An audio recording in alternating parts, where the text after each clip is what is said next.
स्वागत है आपका एक और महत्वपूर्ण क्लास में। कैसे हैं? मुझे उम्मीद है कि आप स्वस्थ और मस्त होंगे और अपनी पढ़ाई को निरंतर जारी रखे होंगे। यदि आप UGC net, JDC, KVS, NBS, TGT, PGT, LT जैसी प्रवक्ता इन परीक्षाओं की तैयारी कर रहे हैं तो ये क्लास आपके लिए बहुत महत्वपूर्ण है। यदि आप चैनल पर पहली बार हैं तो चैनल को सब्सक्राइब कर लें, और यदि आपने सब्सक्राइब किया है तो आप वीडियो को लाइक जरूर करें। तो चलिए शुरू करते हैं आज एक और महत्वपूर्ण क्लास। बात करते हैं सवाल नंबर पहले की। कह रहा है कि स्त्री के नाना अंगों के आरोप के बिना वे प्रकृति के किसी दृश्य के सौंदर्य की भावना ही नहीं कर सकते। आचार्य रामचंद्र शुक्ल ने यह आरोप किस पर लगाया है? ए भारतेंदु मंडल पर, बी द्विवेदी मंडल पर, सी रीतकालीन कवियों पर, और डी कह रहा है छावादी कवियों पर। तो आपको था ना इसका सही उत्तर क्या होगा? तो इसका सही उत्तर विकल्प डी आपका सही हो जाएगा, छावादी कवियों पर। दूसरा सवाल कह रहा है कि कवि का काम यदि दुनिया में ईश्वर के कामों को न्यायोचित ठहराना है तो साहित्य के इतिहासकार का काम कवि के कामों को साहित्य इतिहास की विकास प्रक्रिया में न्यायोचित दिखा सकना। उपयुक्त विचार किस आलोचक के हैं? तो दूसरे प्रश्न का उत्तर देना है। ए कह रहे रामचंद्र शुक्ल, बी रामस्वरूप चतुर्वेदी, सी मिश्र बंधु, और डी कह रहे हजारी प्रसाद द्विवेदी। तो दूसरे का उत्तर बताना है कि इसका सही उत्तर क्या होगा? तो इसका सही उत्तर विकल्प बी हो जाएगा, ये रामस्वरूप चतुर्वेदी का कथन है। तीसरे प्रश्न पर आते हैं। कह रहे कि दलितों के लिए पृथक निर्वाचन मंडल कब दिया गया? ए 1930, बी 1931, सी 1932, और डी कह रहा 1933। तो तीसरे सवाल का उत्तर बताना है कि इसका सही उत्तर क्या होगा? तो इसका सही उत्तर विकल्प सी हो जाएगा, 1932। चौथे प्रश्न पर आते हैं। चौथा प्रश्न कह रहा है कि उनके द्वारा स्थिर की गई पद रचना की प्रणाली पर मराठी साहित्य में विलियम वर्ड्सवर्थ का प्रभाव रहा। मराठी साहित्य से उनका परिचय था, जिस कारण उनका प्रभाव उन पर बहुत कुछ पड़ा। उपयुक्त कथन आचार्य शुक्ल ने किसके बारे में कहा है? ए भारतेंदु हरिश्चंद्र, बी महावीर प्रसाद द्विवेदी, सी सुमित्रानंदन पंत, और डी करे अयोध्या सिंह उपाध्याय हरिऔध। तो आपको ये बताना है कि कथन जो है शुक्ल जी ने किसके बारे में कहा है? तो ये कथन शुक्ल जी ने जो है वो महावीर प्रसाद द्विवेदी के बारे में कहा है। तो विकल्प बी उत्तर इसका क्या होगा? सही होगा। पांचवें प्रश्न पर आते हैं। कह रहे हैं कि रचना के अनुसार कहानी संग्रहों का सही अनुक्रम क्या है? तो आपको सही क्रम में बताना है। ए कह रहा है कि एक धनी व्यक्ति का बयान, बी कह रहे ये तेरे प्रतिरूप, सी कह रहे भूख के 3 दिन, और डी कह रहे कि सतह से उठता आदमी। बी कह रहे भूख के 3 दिन, ए तेरे प्रतिरूप, सतह से उठता आदमी, एक धनी व्यक्ति का बयान। सी कह रहे तेरे प्रतिरूप, भूख के 3 दिन, एक धनी व्यक्ति का बयान, सतह से उठता आदमी, और डी कह रहे कि तेरे प्रतिरूप, भूख के 3 दिन, सतह से उठता आदमी, और एक धनी व्यक्ति का बयान। तो आपको ये बताना कि इसमें से कौन सा विकल्प जो है वो सही होगा। तो अगर पांचवें की बात करें तो इसका विकल्प डी जो है आपका सही हो जाएगा। क्यों होगा? ये तेरे प्रतिरूप की अगर हम बात करें तो ये जो रचना है ये अज्ञे की है, और ये 1961 में। भूख के 3 दिन की बात करें तो यशपाल की 1968 में, सतह से उठता आदमी मुक्तिबोध का 1971 में, और एक धनी व्यक्ति का बयान ये अमरकांत का कहानी संग्रह है जो 1997 में प्रकाशित है। तो इस हिसाब से विकल्प डी उत्तर इसका सही होगा। छठवें सवाल पर आते हैं। कह रहा है कि असंगत युग्म का चयन करिए। जो असंगत है उसे आप बताइए। एक कह रहा है कि नासिरा शर्मा, दूसरा ताजमहल, बी कह रहे क्षमा शर्मा नेम प्लेट, सी कह रहे कि जया जादवानी उससे पूछो, और डी कह रहे विभा रानी मैं अपनी मिट्टी में खड़ी हूँ। आपको बताना कि कौन सा इसमें असंगत जो है युग्म असंगत है। तो विकल्प डी असंगत है। विभा रानी मैं अपनी मिट्टी में खड़ी हूँ उनकी रचना नहीं है। आप कमेंट करके हमें जरूर बताएं, कमेंट करके कि ये जो कहानी है ये किसकी कहानी है। चलिए सातवें प्रश्न पर आते हैं। कह रहे हैं कि छायावाद काव्य न रहकर केवल अलंकृत संगीत बन गया था। किस कवि ने कहा है? ए सुमित्रानंद पंत, बी सूर्यकांत त्रिपाठी निराला, सी जयशंकर प्रसाद, और डी कह रहे भवानी प्रसाद मिश्र। तो सातवें का उत्तर बताना है कि ये किस कवि ने कहा है? तो ये पंत का कथन है। विकल्प ए उत्तर इसका सही होगा। आठवें प्रश्न पर आते हैं। कह रहे हैं कि इनमें से कौन सा रस सूत्र का व्याख्याता नहीं है? आपको बताना कि रस सूत्र का व्याख्याता कौन नहीं है। ए कह रहा भल्लुट, बी शंकुक, सी अभिनवगुप्त, और डी कह रहा है कि वामन। तो कौन रस सूत्र का व्याख्याता नहीं है? तो देखो वामन जो है रस सूत्र के व्याख्याता नहीं है, जबकि ये तीनों भट्टलोलट, शंकुक और अभिनवगुप्त ये तीनों लोग जो है वो रस सूत्र के व्याख्याता हैं। नए प्रश्न में कह रहा है कि निम्न में किसे सहज धर्म का प्रथम आचार्य माना जाता है? ए सरहपा, बी सबरपा, सी कढ़पा, और डी लोईपा। तो आपको बताना कि सहज धर्म का प्रथम आचार्य इनमें से किसे माना जाता है? तो वो माना जाता है लुइपा को। विकल्प डी उत्तर इसका जो है वो 9वें का सही हो जाएगा। 10वें प्रश्न पर आते हैं। कह रहे हैं कि उषा प्रेमदा के किस उपन्यास में एक मध्यवर्गीय नौकरी पेशा स्त्री के प्रेम और पारिवारिक संघर्ष की कथा कही गई है? ए 55 खंबे लाल दीवारें, बी शेष यात्रा, सी रुकोगी नहीं राधिका और डी करे कि अंतरवशी। तो आपको ये बताना है कि कौन सा इसमें से जो है वो सही है। तो इनका उपन्यास 55 खंबे लाल दीवारें जो है वो एक स्त्री के प्रेम और पारिवारिक संघर्ष की कथा कही गई है। तो विकल्प ए उत्तर इसका जो है वो सही होगा आपके प्रश्न नंबर 10 का। 11 पर आते हैं। कह रहे कि आलसियों का कोड़ा किसकी रचना है? आपको ये बताना है। ए करे शिव प्रसाद सिंह सितारे, बी के राजा लक्ष्मण सिंह, सी करे सदल मिश्र और डी करे कि इंसा अल्लाह खां। तो आपको ये बताना है कि आलसियों का कूड़ा किसके द्वारा लिखित रचना है? तो ये राजा शिव प्रसाद सितारे हिंद की है। विकल्प ए उत्तर इसका सही होगा। 12वें प्रश्न पर आते हैं। कह रहे हैं कि जसोदा कहाँ कहो है बात, तुमरे शुद्ध के कर्तव्य मुँह पे कहत कहीं नहीं जात। ये पंक्ति किसकी है? ए परमानंद दास, बी चतुर्भुज दास, सी कृष्णदास और डी करें गोविंद स्वामी। तो 12 को उत्तर बताना है कि ये पंक्ति जो है वो किसके द्वारा लिखित है? तो ये पंक्ति चतुर्भुज दास की है। विकल्प बी उत्तर इसका सही होगा। 13 नंबर सवाल पर आते हैं। कह रहे कि केदार छायोत्तर कविता के सुमित्रानंद पंत हैं, यह कथन किस आलोचक का है? ए नंदुलारे बाजपेयी, बी बच्चन सिंह, सी डॉक्टर नगेंद्र और डी कह रहा है कि रामस्वरूप चतुर्वेदी। तो 13वें प्रश्न का उत्तर आपको बताना है कि केदार छायोत्तर कविता के सुमित्रानंद पंत हैं, ये कौन कहता है? तो ये बच्चन सिंह का कथन है। विकल्प बी उत्तर इसका सही होगा।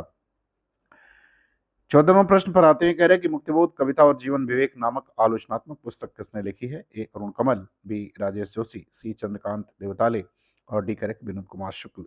तो आपको ये बताना है कि आलोचनात्मक पुस्तक किसके द्वारा लिखी गई है? 14वें प्रश्न का उत्तर आपको बताना है। तो ये पुस्तक जो है वो चंद्रकांत देवताले के द्वारा लिखी गई है। विकल्प सी उत्तर इसका क्या होगा? सही हो जाएगा। 15 नंबर सवाल पर आते हैं। कह रहे हैं कि नाच्यो बहुत गोपाल उपन्यास की नायिका कौन है? आपको ये बताना है। ए मृणालिनी, बी बुधिया, सी निर्गुनिया और डी कह रहे हैं सिलिया। तो 15वें प्रश्न का उत्तर बताइए कि नाच्यो बहुत गोपाल उपन्यास की जो है नायिका कौन है? मृणालिनी है, बुधिया है, निर्गुनिया है या सिलिया है? तो अगर इस उपन्यास की नायिका की बात करें तो नायिका का नाम निर्गुनिया है।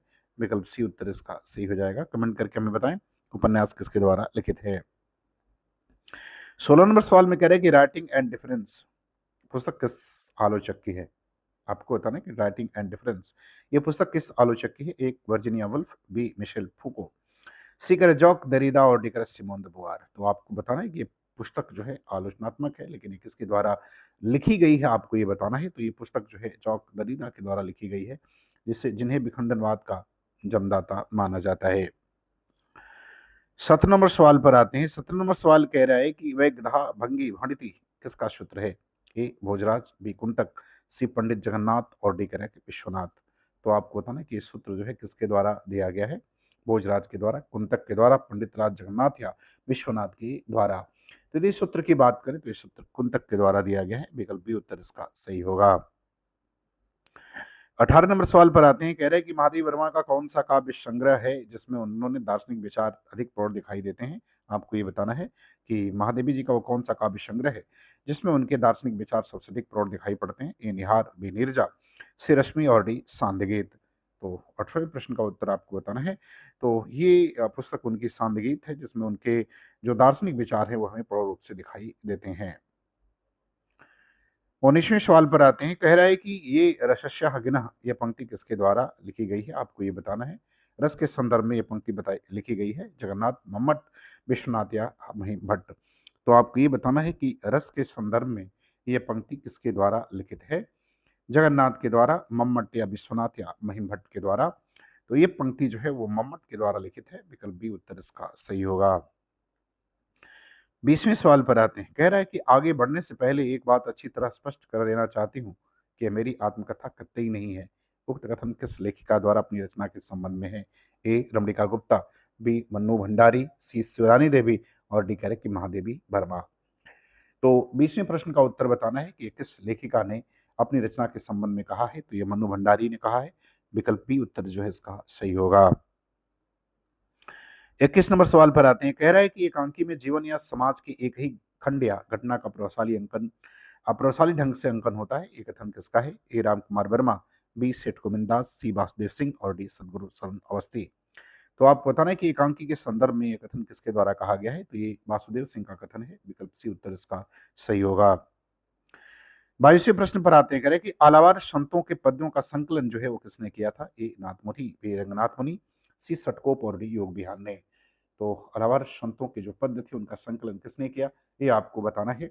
आलावार भक्तों की संख्या कुल 12 बताई जाती है। तो आपको ये बताना है कि इसके पद्यों का संकलन किसने किया था? तो रंगनाथ मुनि ने किया। विकल्प बी उत्तर इसका सही होगा। 23वें प्रश्न पर आते हैं। विश्वनाथ तिवारी के अनुसार इनके निबंधों में रस छलकता रहता है। यह तिवारी जी का कथन किस निबंधकार के बारे में है? ए रामचंद्र शुक्ल, बी कुबेरनाथ राय, सी विवेकी राय और डी नामवर सिंह। तो 23वें प्रश्न का उत्तर बताना है कि ये विश्वनाथ तिवारी का कथन जो है वो किस निबंधकार के संदर्भ में है? तो ये कुबेरनाथ राय के संदर्भ में है। विकल्प बी उत्तर इसका सही होगा। 24वें प्रश्न पर आते हैं। कह रहे किस उपन्यास में आदिवासियों की समस्या का चित्रण किया गया है? आपको ये बताना है। ए बुलबुल गांव के देवता, बी जिंदगी 50-50, सी कह रहा मछली मरी हुई और डी कह रहा चार दरवेश। तो आपको बताना है कि किसमें जो है आदिवासियों की समस्या का चित्रण किया गया है? तो किया गया है विकल्प ए ग्लोबल गांव का देता, जो कि रमणेंद्र के द्वारा लिखित है। जिंदगी 50-50 की बात करें तो भगवान अनमोल की रचना है और मरी हुई मछली राजकमल चौधरी की है और चार दरवेश हृदय के द्वारा लिखित उपन्यास है। 25वें सवाल में कह रहे हैं कि किसने लक्ष्मी नारायण मिश्र को समस्या नाटककार न मानकर पुनरुत्थानवादी नाटककार माना है? ये आपको बताना है किसने कहा है ये? नंदुलारे वाजपेयी, बी डॉक्टर रामविलास शर्मा, सी डॉक्टर नामवर सिंह और डी करें कि डॉक्टर ब्रजेश श्रीवास्तव। तो आपको ये बताना है कि इनको जो है पुनरुत्थानवादी नाटककार जो है वो किसने जो है वो माना है? ये आपको बताना है 25वें सवाल में। तो ये माना है नंदुलारे वाजपेयी ने। विकल्प ए उत्तर इसका सही होगा। 26वें सवाल पर आते हैं। कह रहे हैं कि पट धातु लट लकार के उत्तम पुरुष एक वचन का रूप क्या होगा? पटिष्यता, पटिश्यामा, पटिष्यत और पटिश्यामी। तो आपको पट धातु के जो लट लकार के उत्तम पुरुष एक वचन का रूप बताना है। इसका सही रूप जो है वो क्या होगा? जबकि एलटी की परीक्षाओं में संस्कृत से भी कम से कम 5 से 7 आज के आसपास सवाल जो है आपसे पूछे जाते हैं। कुछ रचनाओं से संबंधित जो है वो सवाल आपसे पूछे जाते हैं। तो इसका विकल्प डी हो जाएगा, पठेश्यामी होगा। लट लकार के उत्तम पुरुष एक वचन का रूप पठेश्यामी होता है। बात करते हैं सवाल नंबर 27 की। 27 नंबर सवाल में करें कि यतश्च निर्धारण किस विभक्ति का विधायक है? आपको ये बताना है। ए कह रहे प्रथमा तृतीया, बी कह रहे पंचमी सप्तमी, सी कह रहे षष्ठी सप्तमी और डी कह रहे कि चतुर्थी द्वितीया। तो आपको बताना है कि ये जो है किस विभक्ति का विधायक है। यतश्च का मतलब यह सूत्र तब प्रयोग किया जाता है जब किसी समूह से किसी एक सदस्य को विशेष गुण के आधार पर जो है उसको अलग बता दिया जाए, भिन्न बता दिया जाए, तब जो है इसका प्रयोग किया जाता है और इसका प्रयोग जो है षष्ठी और सप्तमी में किया जाता है। तो विकल्प सी जो है इसका उत्तर क्या होगा? वो सही हो जाएगा। सामान्यतः अगर उदाहरण की बात करें तो हम कह सकते हैं कि कवि नाम कालिदासा श्रेष्ठ, अर्थात कवियों में कालिदास श्रेष्ठ हैं। तो हमने सभी कवियों में जो है कालिदास को श्रेष्ठ बता दिया, अर्थात किसी एक व्यक्ति को उस समूह से अलग करके गुण के आधार पर भिन्न बताया जाए, उसे ही उस समय जो है इस विभक्ति का प्रयोग किया जाता है। तो यह जो है षष्ठी और सप्तमी में प्रयोग किया जाता है। 28 नंबर सवाल पर आते हैं। कह रहे हैं कि किसी शुभ कार्य को विधि विधान और श्रद्धापूर्वक करना क्या कहलाता है? ए प्रार्थना, बी अभ्यर्थना, सी अनुष्ठान और डी करेक्ट मंत्रणा। तो 28वें प्रश्न का उत्तर बताना कि क्या कहा जाता है? तो उसे अनुष्ठान कहते हैं। विकल्प सी उत्तर इसका सही होगा। अब आते हैं सवाल नंबर 29। कह रहा है कि आगरा बाजार नाटक आरंभ किस नज्म से होता है? ये आपको बताना है। ए करे कन्हैया का बालपन, बी करे बलदेव जी का बालपन, सी करे आदमीनामा और डी करे शहर आशोभ। तो आपको बताना है कि आगरा बाजार ये नाटक का आरंभ किस नज्म से होता है? तो होता है शहर आशोभ से। विकल्प डी उत्तर इसका सही होगा। 30वें सवाल पर आते हैं। सवाल नंबर 30वां करें कि हवन उपन्यास किस निम्न में से किसकी कृति है? आपको ये बताना कि हवन किसके द्वारा लिखा गया उपन्यास है? ए सुमन राजे सक्सेना, बी सुषम बेदी, सी दिव्या कुमार और डी करे कुशा प्रियंवदा। तो आपको ये बताना है कि ये उपन्यास किसका है?